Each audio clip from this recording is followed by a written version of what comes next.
Hello there, I'm Rosemary Barton. Here's what's at issue this week. Conservative leader Pierre Poilievre called on the federal government to cancel its planned increase to the carbon tax in response to the rise in the cost of living. Will the government cancel this tax on Canadian energy? Will they cancel this heartless tax hike now and cancel its plan to triple the tax? This debate between affordability and the carbon tax comes just days after Hurricane Fiona devastated parts of Atlantic Canada. We know climate change means more extreme weather events in the coming years. Tonight, we're asking what is the political debate parties should be having when it comes to planning for that future, and will Conservatives unveil their own climate plan? Okay, let's bring in at issue Chantal Hebert, Elamin, Abdelmahmoud, Althia, and Andrew Coyne. Good to see you all. Chantal, I'm going to start with you. Pierre Poilievre repeating that message all through the week against the carbon tax, which of course isn't surprising. I guess the timing in a week where many people have lost their homes might be. What did you make of the messaging and the timing? There are two different policy issues here, and they will be running concurrently. The first is that when it comes to climate change, the future is here. And we saw it this week. And governments, it doesn't matter if the government is conservative, liberal, New Democrat, make your pick, are going to be spending more and more money mitigating the damage from climate change. And at some point, and that is where the Conservatives are lacking, preparing infrastructures for climate change, because preparing probably costs less than repairing. Then there's the debate over the carbon tax, which I think the Conservatives feel is a great winning affordability issue because of gas prices. The only problem that they have is that the federal carbon tax doesn't actually apply in all provinces. Doesn't apply in BC. Someone was asking a Conservative MP today about gas prices in BC. Actually, there's no federal carbon tax in play in BC. It's a provincial matter. The second, where the federal carbon tax does apply, those provinces, Ontario is one of them, there are rebates, which is not the case in the provinces that have their own carbon pricing system. I've been covering an election campaign in Quebec for, a month? And there is a carbon pricing here. There has been before the federal carbon tax. It never came up. And we're going to talk more about the Quebec election in the next block. But I make the link between the hurricane and the carbon tax, Andrew, because the Conservatives made it themselves. A bunch of them were tweeting yesterday, oh, look, the carbon tax didn't help prevent Hurricane Fiona, which, the logic there is questionable. But they were the ones that made that connection themselves. Yeah. I think the Conservatives are making a calculation which is not necessarily wrong, that we're in a different climate of opinion now than we were 3, 4, 5 years ago. It doesn't mean that opposing the carbon tax is necessarily a winner for them in itself, but it's not necessarily a loser either. And the calculation, it seems to me, is in the next months and years, the economy is going to be the only thing that's on anybody's mind. Affordability, the cost of living, probably going to a recession. And if they frame it as being part of just a sort of meat and potatoes focus on the economy, everything else is extraneous, they'll lose some votes, but they won't necessarily lose a lot of votes, and they'll maybe gain some from people who are really distressed about the economy. So if climate change, and this does not have anything to do with the reality, climate change is as much or more of a legitimate threat as it was before, but in terms of people's perceptions, they're not necessarily wrong on that. The other thing is, I think the failure of the Conservatives to have a serious policy on climate change in the past hurt them, because I think it was also kind of a signaling device to people of, are you on planet Earth? Are you a party made up of regular people or weirdos?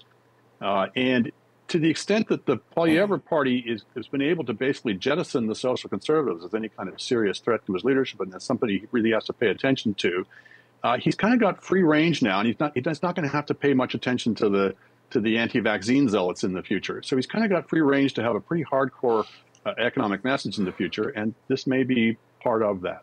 But can you have an economic message, which I think those are all good points, Andrew, can you have an economic message, Althia, without also having a climate plan, given that we see that climate change costs us as this country and as an economy ultimately? Okay, yes, I'll answer your question in a second. Yes. To Andrew's point, there is an overlap with the social conservatives and anti-vaccine people, But they're not just like anti-vaccine people are not just social conservatives. So I'm not sure that I agree that he has more leeway in a way. I think we have to understand that Pierre Poilievre has been talking about axing the carbon tax for years, and he is not going to change his mind. I mean, in fact, he is still fundraising. He's still data grabbing on his like Pierre for PM website. You know, there's still like sign the petition so that we can get your information and the Conservative Party can contact you. Do they need to have a plan now? Frankly, I don't think so. He's already talked about what would be in his plan. His plan would try to solve climate change through technology. He's talked about small modular nuclear reactors. He's talked about carbon sequestration. He's talked about opening up Canada to more mining in critical minerals to help electrification. At the same time, though, he's also saying he's going to get rid of the tanker ban on the West Coast. He's going to build pipelines east, west, and to the north. And that's obviously going to raise emissions as we invest more heavily in fossil fuels if the Conservatives are elected. I just don't know that now he needs to do that. Sure. I think Randy Hoback, who's a Conservative MP from Saskatchewan, was responding to questions out of caucus earlier this week. And he said a good line, I thought. He said, it's not a climate debate at the moment. It's a debate on affordability. And to Andrew's point, I think for a lot of people who are struggling, and probably most people who are watching this program are not struggling, because if you're watching it at 9:30, you're probably not working a night job. You know, I think a lot of us don't realize how much privilege we have. And for a lot of people who really are struggling and $50 extra is meaningful, there is an argument to be made that, you know, maybe now is not the best time. At the same time, they are exaggerating. The carbon tax is not tripling. It will triple by 2030. So, you know, it's $15 more per ton. Okay. Chantal wants in quickly, and then Elamin.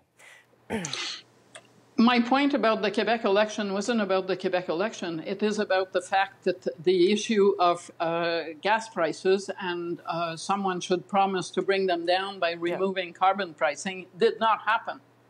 And I have been watching Question Period, and I do see that the Liberals see the risks, and they are trying to shift the argument to economics, i.e. Other countries, the US to name one, and the EU will not be wanting to buy our products unless we look like we're serious about addressing climate change, which is probably a fair argument. Elamin? I would say two things. I would say one, that Pierre Poilievre at this point is probably not eager to have it would be the fourth election in a row that we would relitigate carbon tax. I don't think that is where Canadians are at. But I do think that it is a winner in one particular word, which is tax. I think reminding right now people that the Liberals are about taxing people has been exactly his whole plan and his whole shtick. And so reminding people that, you know what, not only is there a carbon tax, but it's going to keep going up.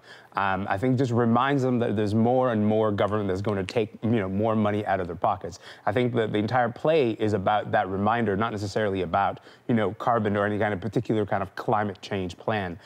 Maybe that, I think what they're trying to create is kind of an impressionistic idea of the Liberals, of the idea of the Liberals as a party that is really interested in taking more and more of your money. And whether it be about climate or something else, I think they're totally fine with that. There will come a time when they will need to put forward a climate plan, but I don't think they're too worried about what they say right now affecting that future climate plan. Andrew? Which is, let us remind people, is a joke. Because if you have any kind of a plan at all to fight climate change, if you do it by regulations and subsidies, every study shows it costs more than carbon pricing does. Yeah. It's just that the costs are hidden from people. And it may be that there's a section of the voters out there who know that kind of at the back of their heads, that they just want the costs hidden from them. Yeah. But it's a joke. Substantially, you're actually paying more with alternative approaches. It's just that the cost is buried in the price. Tonight, we're also looking ahead to the Quebec election. 5 leaders are facing off in this race, but with François Legault's Coalition Avenir Québec maintaining a solid lead in the polls, the other parties are really battling it out to see who will be the official opposition. What will these results mean for Ottawa's relationship with Quebec? What are the federal Conservatives watching for? The Liberals? We're back with that issue. Chantal, Elamin, Althia, and Andrew. Althia, let's start with you. For people who haven't been watching this campaign as closely, what should we make of the fact that we are headed into voting day on Monday, and it does seem as though François Legault will secure government? Well, that would have been the read when the election campaign started. So I don't think that that's really significantly newsworthy. I think it has been very interesting to see where the opposition parties have placed themselves. Like the PQ now seems to be on an upswing where you could have been pre-writing an obituary at the beginning of the campaign. So there are a lot of really interesting things. The Conservative Party challenging the Coalition Avenir Québec that for a lot of voters in Quebec in the last election were seen as a center-right party and are now being challenged on the right. And they haven't actually governed as a center-right party, more as a nationalist populist party. That's interesting. I mean, whether or not they win any seats, despite having double-digit support, will probably bring some calls for electoral reform, which is a promise that Mr. Legault abandoned. So there's lots of interesting tidbits. I think for the rest of the country, though, the takeaway is that the relationship between Quebec and Ottawa will remain really frosty, and that Ottawa, no doubt, will be worried about Mr. Legault using the notwithstanding clause again, will be worried about challenges to the use of the notwithstanding clause. And here I'm talking about Bills 21 and Bill 96, which strip minority rights.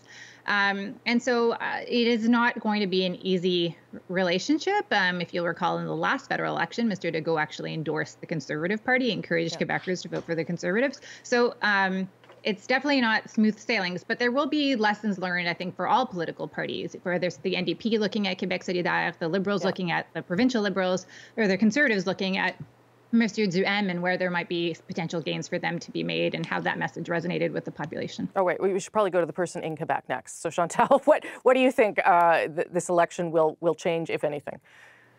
Well, it's been interesting because I don't think the words Justin Trudeau crossed the premier, the outgoing and incoming premier's lips over the course of a month of campaigns, which is a surprise. The Ottawa bashing section of the campaign, it didn't happen. And it wasn't because there were not opportunities, but for some reason, I think Premier Legault looked at what had happened to Premier Ford in Ontario, his pal, and decided maybe it wasn't a good idea to spend the campaign bashing the federal Liberals. Why? Because what's been astounding about this campaign is how weak the two parties who used to alternate in government in Quebec have been. Yes, the PQ has had a good campaign, so it sits at 15%. And the Liberals have had a really difficult campaign, and they sit at 15 to 17%. Those were Quebec's governing parties for the past 30 years.